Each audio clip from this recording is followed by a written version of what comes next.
What is going on? I feel like I always hop on here and then I look at myself in the thing and I'm like, oh my god, I look crazy. But it's been a long day in front of the Zoom, work life, all of that good stuff. I hope everyone's doing well. Sad face, I broke a nail, so she does not match everyone else, so I'm a little sad. Oh, and of course I dropped what I was holding. But I hope everybody's doing well. I hope Tuesday check in, you got to do something so far this week that you like are excited about. That way you can keep it pushing. Hold on. I dropped the thing that I was trying to talk to you guys about. Lord. Okay, so as you can see, my little shawl that I keep in me for when the air conditioner gets too cold to put on my legs. Because I'm still wearing business casual in the house for some reason today. But you know what? Some days you just want to dress up. So what sparked this video is I was lucky enough to be able to work with Glossybox, and they sent me their August box, and in the box is my new favorite product that I'm wearing now. It is a lip oil, as you can see on my lips, and it is from Cab Beauty. So in my video, which will be coming soon to the channel, I'm looking at it, I'm just like, Cab Beauty. I tried it on. I was like, I love the smell. It's lightweight. It's not sticky. It doesn't do like the little strings when you separate your lips. It is the perfect, looks like lip gloss, but it feels like a serum on your lips, and I love it. And I'm just like, this product is amazing. Why have I not heard of it? I know a lot of brands have lip oils, but I've never tried a lip oil that felt like this, that smelled this good, that the packaging is super cute. But I'm gonna open it up and show it to you guys as I continue to have this conversation. So Cab Cosmetics lip oil. I'm loving it. I'm loving it. And then in the middle of my video, I turn it to the side and it says Kim, Ariana, and Brielle, right? So I'm just like, those names sound familiar, and I feel like they're someone I should know, but it just is not clicking for me right now, right? So I'm gonna open it up. I have the one in Juicy Melon. That was the one that came in the box, and it's a full size, so it is a full 0.2 ounces. It's a really big one. And it says lip oil around it, and then it says Cab right there. So, of course, once I finish my video, I'm like, let me hop on Instagram to see kind of how this brand is, who runs it, yada yada yada. Of course, the people who are Kim, Ariana, and Brielle is Kim Zolciak from Real Housewives of Atlanta, and her two daughters, Ariana and Brielle, her two oldest daughters, if I'm not mistaken. Don't quote me on that. Her two daughters, and they were on the show, especially back in the day when I used to watch it. And they're adults now, which is crazy, but also logical. So it is their brand. So I was looking at the different product pictures, looking at the products they have, looking at the prices, and I was like, wow, if someone would have just told me straight up and down, like, this is Kim and her daughter's makeup brand, would you buy it? I feel like I would have had a different reaction to me. My forehead's super oily, y'all. I'm sorry. I would have had a different reaction than me being able to actually get my hands on the product and try it out. So one, shout out to Glossybox, because now I'm hearing about something new that I wouldn't have ever been able to do on my own, or I would have never ran into it, or I wouldn't have found out about it as quickly as Glossybox quickly to my house. Boom, girl, try these new things, and now you have your new favorite lip product of all time, right? Not of all time, but it's definitely top 5 glosses, or top 5 makeup products that look like a lip gloss. Because although I love the Fenty Beauties and the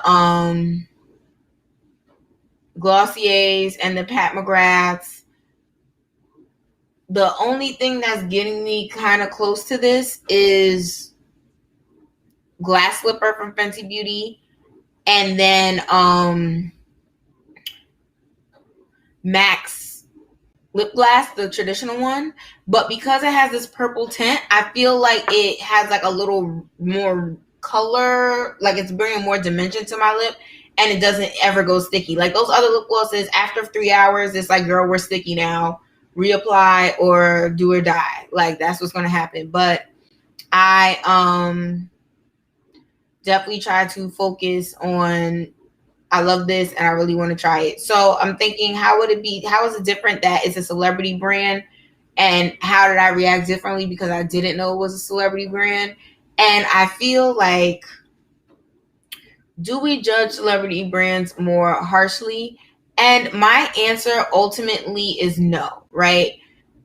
I think that in terms of the beauty community I see, we are very skeptical of anyone new, even though that's kind of sad, but it's kind of just like stranger danger.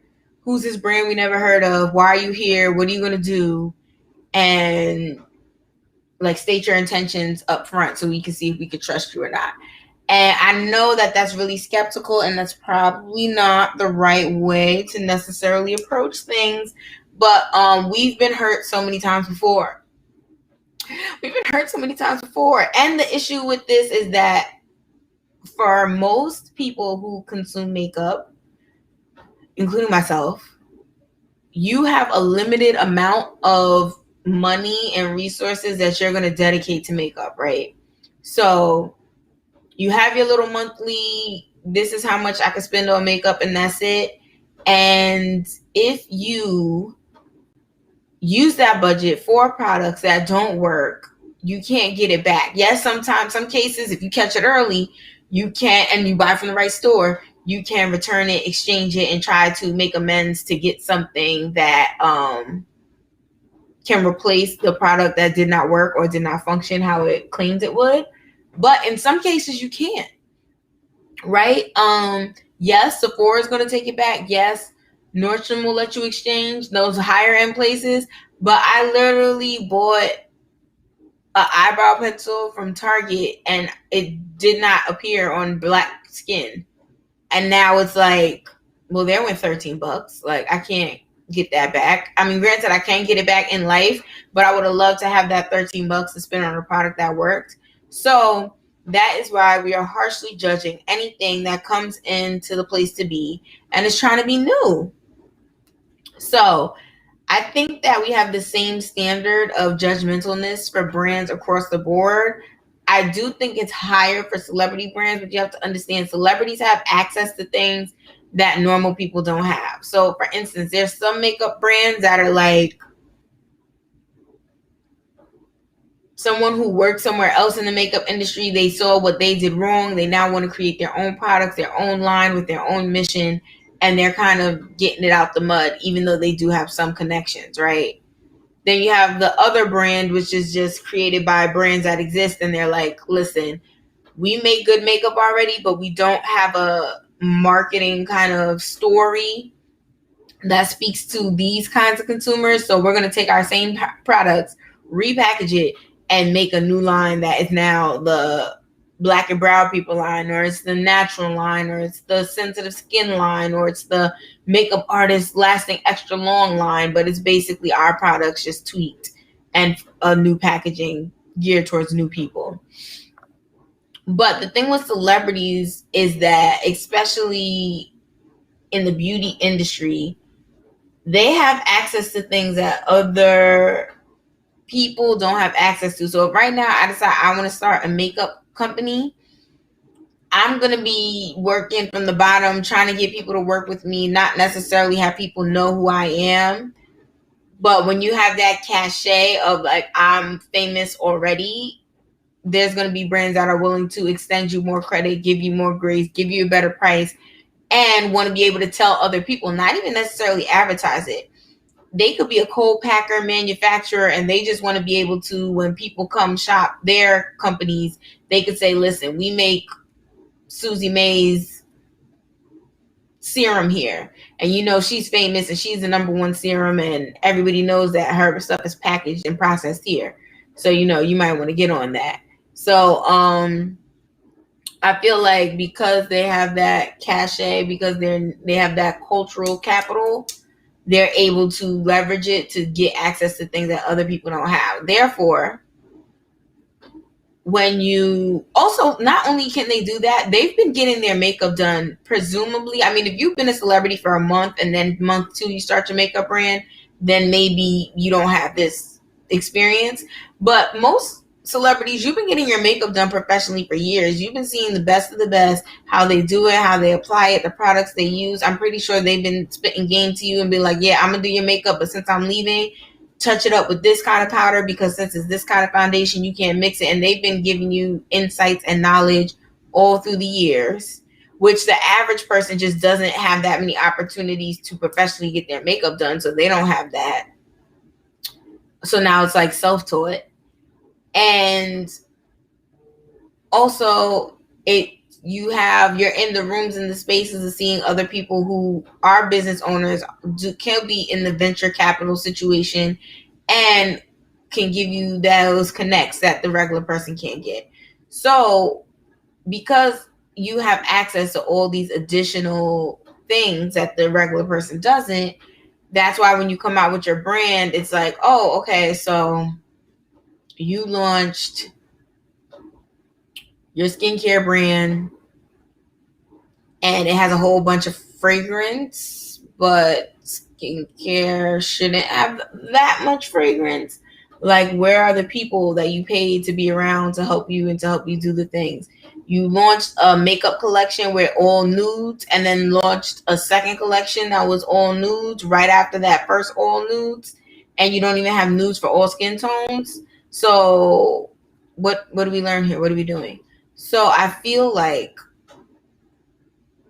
that is not judging it more harshly, but it's just even in the playing field of, you have access to these things that other people don't. Why did you not take advantage of it and make something great happen for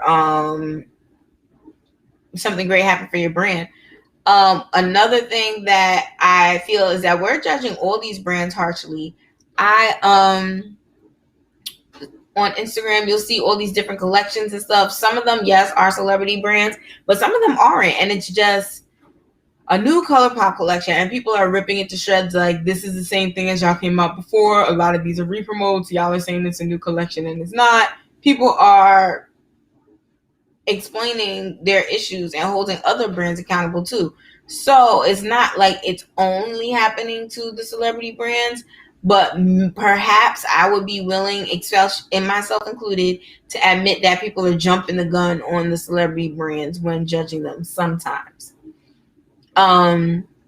Because of celebrity culture and the idea of like, oh, celebrities are up here and the rest of us are down there, I think people are also just looking for the opportunity to be like, look, you ain't do it right. And they also don't take advantage of their network and their social media and stuff. Like, I know that I was looking at you guys probably seen my other video where I was talking about Alicia Keys' launch, and I was just like, a candle and beauty products that don't specifically say what they're supposed to be in the name. And people, I mean, not people, but commenters, oh, you're hating, you didn't even try the products, how you da-da-da-da. I didn't even see people who she's cool with posting the products. Like, other celebrities didn't have it. No one else was talking about it. Like, even though it's not an apples to apple comparison, but when rappers come out with their alcohol and their rap chips, everybody is posting pictures of it. All their friends, everyone in their circle, their little crew, all the entourage is hashtag blowing up. People who never even posted about chips or liquor before are now posting about chips and liquor because that person is a celebrity and they're a part of their little celebrity network. So not to say that you have to do YouTube PR, that you have to do gift boxes to your friends and family, but I feel like that's marketing. Like, this is your brand with your name. You have to do the things. If Beyonce is sending out Ivy Park boxes, like, clearly there's a method to, and it's not even really madness because you're not packing boxes and mailing them to people's houses. This is all being facilitated by somebody else. So it's just a part of the game at this point. So I think that's another thing with the disappointment about the celebrity brands. There's so much emphasis on, did it sell out? Did it sell out? Did it sell out? And it's like, what steps did you take before the sellout? Like, no, it didn't sell out. What hype was there? I feel like Rihanna was wearing uncensored red stunner paint for months. And everybody was just like, that's not Ruby Woo. What is it? tell us one of her first products. Like, you know what I'm saying? So because they have that visibility, that the followers, the ability to be in the things and to get it in front of people who are already in front of us, and so much access behind the scenes to different kinds of capital strategy and professionals, I think that's why. And it's not that the other brands don't, it's just that we know you have it. Like the other brands, how are you created? Two founders in the garage cooking up conditioner, and then they made a hairline, you know? Like that's different from like 2 million. I was in 2 million households every Sunday for like 8 years. That's very different. So I feel like we're not judging you more harshly. We're just adjusting for the fact that you have assets and opportunities that other people don't have. So I don't think we're judging it harshly. But in general, the makeup community, it's funny. The kinds of videos I like to watch on YouTube are makeup, beauty, hair, and then tech. And we are all the same. Two birds of a feather. Every time something new comes out, ripping it apart. This is horrible. This is a mess and it's trash.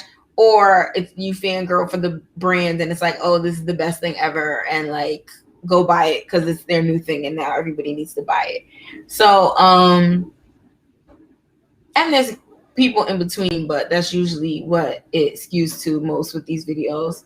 But I feel like it has to be a balance. We are going to judge what you come out with. Do we see it? Do we like it? People trying it. And then there's the other side where it is, when you put out your art, it's to be judged, right? If you post a picture, you're going to get comments and likes. If you post a video, you're going to get comments. Like, this is your thing and you're putting it out there for people to consume. And a part of that consuming is to drag it and mess it up. In general, I feel like a lot of these brands haven't been landing where they should be. And I don't necessarily know if it's because of the products or the price point or the launch time. One brand that I'm very curious about is One Size by Patrick Starr. And I just feel like he's in the YouTube beauty community. And like some of his first products were like a spray and then like wipes, and it was just like they had a really good video announcing the brand and kind of going through it, brought to life the story of what made him so passionate about makeup. And I almost wanted to be like, to be honest, when I saw that video, I was like, I'd rather see the Patrick Starr movie than to buy his makeup.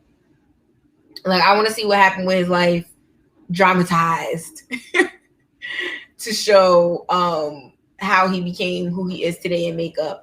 Because even I've been seeing release after release from him, and I'm just like, you have to have, I feel like within the 1 year, you have to have that one product that kind of sets the world on fire. And then you're cemented as a brand that people are always going to follow and always pay attention to. An example of that is, what's an example? I'm trying to not say Fenty again, but I'm going to just go there. Fenty Beauty. I feel like that matte foundation with those 40, 50 shades, I feel like that set the internet and the makeup people on fire. Because of that, other things might have not landed as well, but people were always willing to give that grace because of that product. Not to the same amount of success, but I feel like Beauty Blender, they launched the Beauty Blender. It was amazing. People loved it. And then because of that, they've been able to elevate and build a whole brand off of that. Sigma with the brushes. There used to be a time where Sigma, you couldn't even get every kind of brush from Sigma. Now they got the brushes, the brush shampoo, the wash the brushes, the brush stand, the brush bag. Like, they have all the things, all stemming from the fact that they made really great brushes, and then they kind of escalated from there. And I think that that's going to be something that everybody can kind of think about and look forward to. I do feel like in some instances, we used to get, this is not 100% related to this, but it kind of is. We used to get much better samples for free from Sephora and from Ulta and the makeup places. And I'm just like, why? I guess it's probably the cost of producing those little individual things. But I'm just like, there's so many products that I tried the little small one and then I went and bought a big size. I.e., what is that cream? The Brazilian Bum Bum cream. Everybody raved about it, and then it was like, okay, birthday kit, you can get the mini. And I was like, let me try the mini because I'm not gonna buy the full size yet. And then I ended up buying the full size twice or 3 times or something like that. So I think that especially celebrity brands can take advantage of that. J-Lo Beauty, this whole thing with J-Lo. There was like a few points of her like signing boxes in Sephora, and then it kind of just went off into the night. They were doing samples for her, but from the most part, people I talked to heard from, a lot of people were saying that they were getting those samples through either only online purchases and you couldn't get it in store, or maybe it was vice versa. But there was some situation with those samples that I feel like people felt like you couldn't get access to them if you shopped in store, but it was easier to get it online. I'm pretty sure that's what was happening. So that's not cool either. Have them everywhere, online, in store. At least start off in store. I mean, I know you're not going to be able to give every store 1,000 samples, free samples, but if every store got at least like, not 100, that's too low, 200 free samples at every store, and then maybe the big flag city stores like the San Francisco's, LA's, New York, they could get like 1,000. But give those out, because the things that people get in their bag, you would be surprised how much, although I'm sure they probably have research that's like people just throw it away, but a lot of people use it, or they at least look at it and read it. And a lot of the issues of which I'll give out is these hair samples, and people all have different kind of hair and it's less universal. But a lip gloss sample, everybody can wear lip gloss. Eyebrow pencil sample, mascara sample, those are things people can use. Even if it's a one use, take the wand out, do both their eyes, and there's no more left. Like, give us the samples. So that will help people be more endeared to these celebrity brands. Also, being more approachable and inclusive. I've noticed there's this new trend with you have the 3 arms, and it's like a pale, fair arm, a medium arm, and then like an arm my color, a little bit lighter than mine, and then they have like the swatches down the arm. And I'm like, but these are still model arms. So this is not inclusive. You're not showing all the people and all the things. Best case scenario, they have a 4th arm that is a deep dark colored arm. And then it's like, okay, at least y'all tried to include more people. But yeah, I don't think we end all be all, I don't think we judge celebrities brands too harshly. I think that we judge them just as harsh as we judge everyone. So probably the bigger conversation is, are we judging brands too harshly in general? And the answer to that would be no, because this is our money. And not to say that if you give someone money, you could do whatever you want. But if you buy a product and you bring it home and it does not 75% meet your expectation, I'm a fan of tell me what happened and explain why you didn't like it. I'm not going to be mad at you.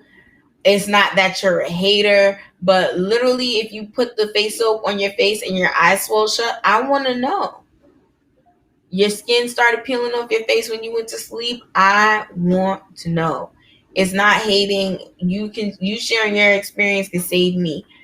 There are so many makeup products that I wish someone would have told me that they had an extreme allergic reaction to, because I bought it, tried it, and then destroyed my skin, and then found out a week later that a lot of other people had allergic reactions to it. What was one of those products? Kind of a celebrity product. The Fenty Skin. People were kind of saying like, oh, there's a lot of fragrance in it, but what does that really even mean? Everything has fragrance, not that bad, yada, yada, yada, yada, yada. I washed my face with that soap and my face looked this pink. it looked like somebody came and slapped me in the face, and it felt like it was burning. And I had to wash it off my face. And I tried to continue to use it for a couple days, and then I was like, oh, my skin, I look like a lobster right now. And my skin does not easily turn red. I'm not one of those people, you pinch my cheeks, my cheek, it gives you a little pink flush. That's the most you're going to get. It will not get red. So for my face to be that bright, I was like, oh, this is not good. And of course, I'm going to tell other people that's what happened to me, because I don't want them to then wash their face with it and think they're going to go to a wedding or take their school yearbook pictures or do something that has a long lasting impact, and now their skin is marred temporarily. And as much as you want to say it's not a big deal, it is a big deal. Okay. Skin is the biggest organ on our body, and we're just trying to keep it healthy and clean. We don't necessarily want to be looking crazy. So yeah, I don't think we judge them too harshly. What are your favorite lesser known celebrity brands? I would love to hear that.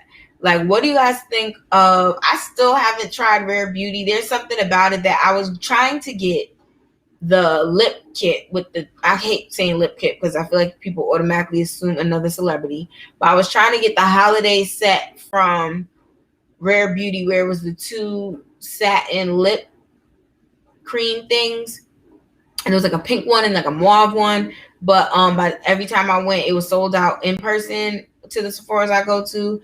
And then I was like, fine, I'll just get it online, because my favorite is to buy stuff in real life. But once I tried to get it online, it was already sold out too, and I was like, all right, I missed that. But I haven't really been excited to try anything else from the brand.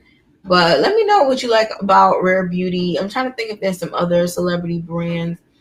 This new Huda Beauty glowish line, let me know if you tried that and what you think about it. After, I literally just had to throw her other foundation in the trash because it was too much fragrance. Granted, this is supposed to be like a natural, healthy one, so it might be better, but we'll see. Any other celebrity brands that I haven't tried that I'm curious about? No, I think that is it. I mean, it will be interesting to see how makeup continues to evolve, what people continue to wear, especially considering the where we are right now in the world. I know that a lot of people are in a place where it's just like, in order to be safe, I can't wear makeup. Like the other day, I wore a mask and I like powdered my face, thinking like, okay, the powder's gonna set, it won't transfer. Spend some time, I'll spray some extra setting spray, I'm gonna be good. And then all my makeup transferred on the mask. It was a hot mask, and it looked like I like literally squished some Hershey's chocolate all in my mask, along with like a red candy, because my blush had transferred too. And I was just like, why did you even put all this makeup on? But yeah, so lately my thing has been the makeup you see me with now. Lip oil, I love usually it's lip gloss that I wear. It's actually usually Anastasia Beverly Hills Diamond Lip Gloss, or what other lip glosses are over here? But yeah, it's those lip glosses, because on the video I like to have like the shiny lips, and then mascara, a little concealer under my eyes, and then the brows, and then I just go like this. And then usually at this point I'm oily, so like how I am right now, I should have powdered before I started this video, but I figured I'm tired. It's been a long day. So for those of you who are watching it later, it is the evening on Tuesday. So I worked and everything. So I'm like, not going to put on more makeup because I'm about to wash my face, because I'm not trying to work out today. But yeah. So that's it for me on the celebrity brands. I'm gonna try and give them more grace moving forward. Not because I don't judge them harshly. I feel like I judge them fairly, but I am gonna give them more grace, and I'm gonna be more open and try to find more barriers of entry that are affordable / make sense.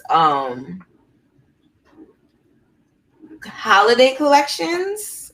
Ooh, that is about to be a sticky situation, because normally, what are you going to do for a holiday collection? 88 lips, a highlighter, and a new kind of foundation for the fall, right? So I'm just like, what are these brands going to do? because you can't do that. And now you don't even have an excuse. Last year, your excuse was, well, we've been planning for this because, we didn't know about the Panorama Panda Express. We didn't know that was going to happen, so we made these products. Now we've been in this for a year. So you kind of, anything you come up with that doesn't make sense, it's like, oh, you just mess us up. So we will see. Will be very interesting for the holiday collections. I'm still excited though. I love me a November VIB insider sale. Beauty insider sale. That is when I get all my Christmas gifts for other people. And then that's usually the time of year where I can knock myself up to rouge again. Because I buy everybody's gift from Sephora. It's like, what you want, girl? Yes, let's talk makeup. This is what I got. I bought it from Sephora. I'm going to get you one too. And then that's how I get rouge. So even the gentlemen, they got cologne in there. And skincare that is, granted, skincare is genderless, but if somebody is more interested in skincare products that are like darker colored package, get them some Jack Black. Okay. I'm pretty sure there's probably some beard oil or something in there for someplace. So, and then you get 20% off all the gifts you buy. So that's another thing. I love Christmas. That's my favorite holiday. Just random. All right. Well, I'm going to hop off because I do have another meeting tonight. And I'm kind of just getting started. I also want to cook and eat something real quick. So thank you so much for watching my live. Watching you can leave. Sound off in the comments below if you are coming to this later. And let me know what you think. All right. So thanks so much for watching, and I'll see you later. Bye.